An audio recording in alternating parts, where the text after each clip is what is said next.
All right, I'm back for story number 2. So if we were in the classroom, you would have put some seeds in a small cup and we would have watched it grow, and it would have been a grass head, and the grass would have grown, and then you could take your scissors and cut the grass hair. But unfortunately, we're at virtual school now. So if you have those supplies at home, if your parents have just some potting soil, a cup, and some grass seed, you can try to grow a grass head at home. But we read usually a fun story about hair. And this year we got a new book, and that's what we were going to read for our grass heads. And so it is called What If You Had Animal Hair? So can you see? This is a porcupine, and look, they have porcupine hair. So let's see what else happens in the story.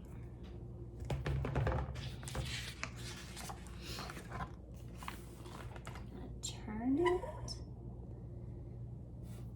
What if one day when you woke up, the hair on your head wasn't yours?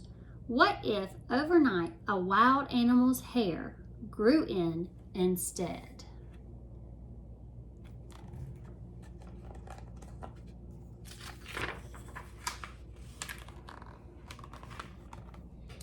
Polar bear. A polar bear has a double coat of hair to keep it warm. There's a woolly undercoat close to the bear's skin. Above that is a top coat made of 6-inch long, stiff, oil-coated hairs. A polar bear's hair looks as white as an Arctic snow because the top coat hairs are hollow and clear. They reflect the light just like the snow. If you had polar bear hair on your head, you could play outside in the cold, wet weather and never need a hat.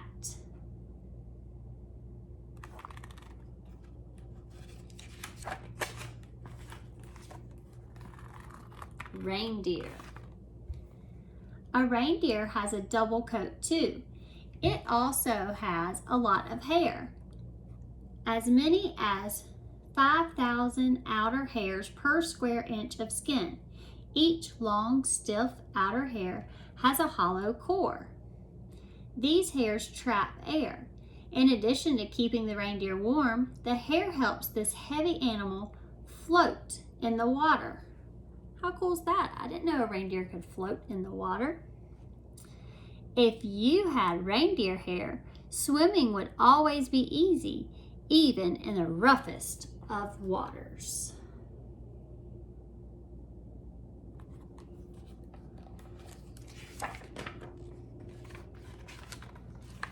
Musk ox.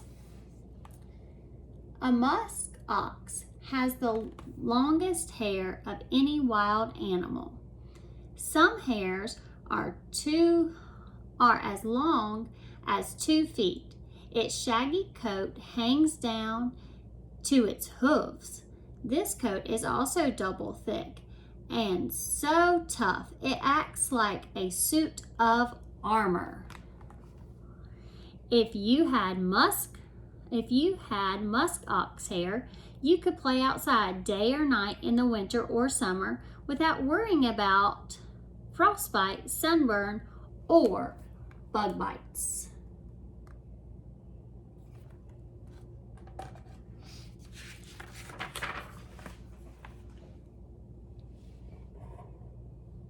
Okay, Miss Kelly is not sure.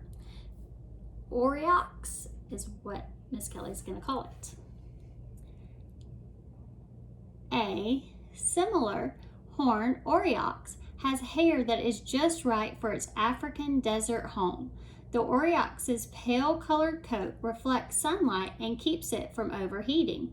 The hairs are also so short that any cool breezes easily reach its skin. If you had scimitar horned aurochs hair, you'd never need a comb or brush. Even if you rolled on the ground, your hair would be too short to tangle or collect dirt.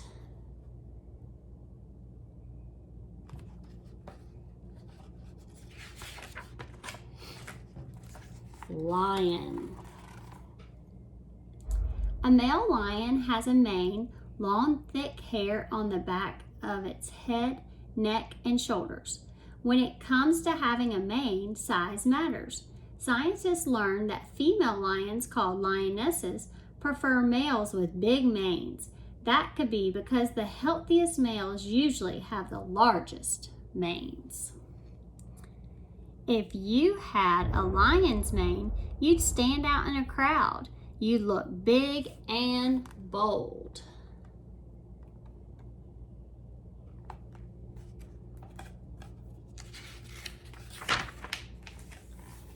Zebra. A zebra's hair grows in black and white stripes. These stripes help it stay safe. Whether standing still or running, zebras usually stick together in a herd. Seeing so many stripes confuses hunters, such as lions and hyenas. If you had zebra hair, you wouldn't have to work at being one of a kind. Each zebra has a stripe pattern that is completely unique. Do you remember when we used the word unique? On the letter U.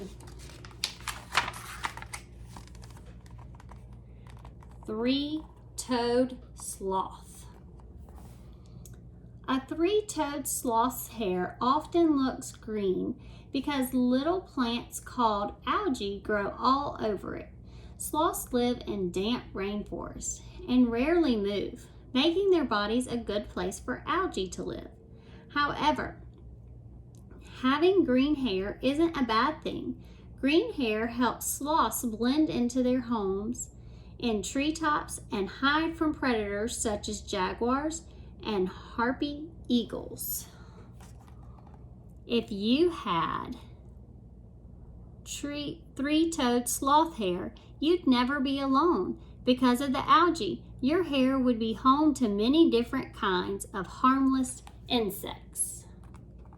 Kelly's not sure she wants three-toed sloth hair. Don't know that I want insects in my hair.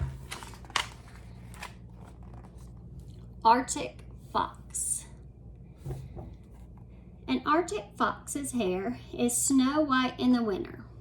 Each hair is also fat, helping make its coat thick and warm. As the days grow longer and heat up, an Arctic fox sheds its wintertime hair and grows a new brown coat. Now, each hair is skinny, helping make its coat thin and keeping the fox from overheating.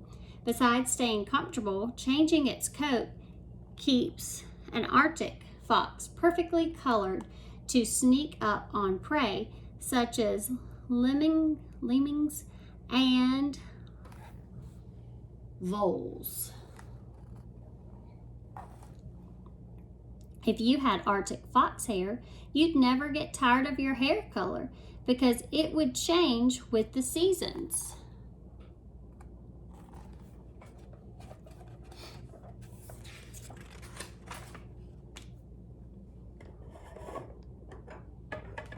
Giant pangolin. I think I needed Miss Daphne's help to read this story. A giant pangolin's body is covered with scales, which consist of the same substance as hair. Like hair, the scales are made of tough keratin and grow out of the skin. A giant pangolin's scales also start small and grow longer until at last they fall out. New scales grow in to replace the ones that are lost. If you had a giant pangolin's scales, you wouldn't need to put on a helmet to ride your bike.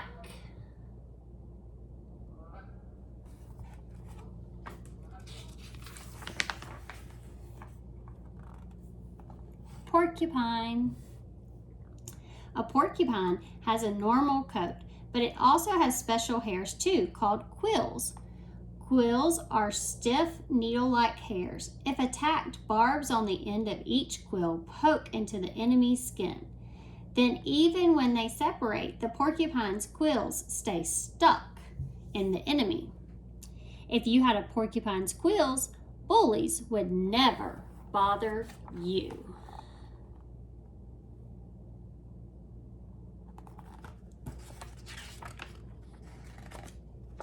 Star-nosed mole. A star-nosed mole's hair, unlike most animals' hair, can lie flat in any direction. Pushed forward, sideways, or straight back, its hair will never stick up. It always lies flat against its body. This lets a star-nosed mole slip easily through its underground tunnels, whether it's going forward or backing up. If you had star-nosed mole hair, your hair would stay put, whatever direction you combed it.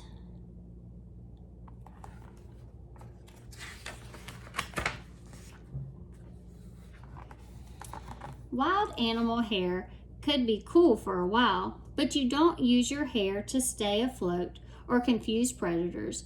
You don't need your hair to change with the seasons, be a helmet, or lie flat in every direction. Sorry, I think I twisted there too much. And you'll never defend yourself with your hair, no matter what. So if you could keep wild animal hair for more than a day, which kind would be right for you?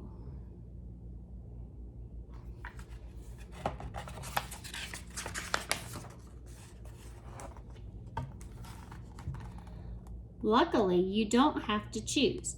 The hair that grows on top of your head may look wild from time to time, but it'll always be people hair. It will be what you need to protect your head from heat, chills, and bumps, and make you look your best when it's clean and brushed.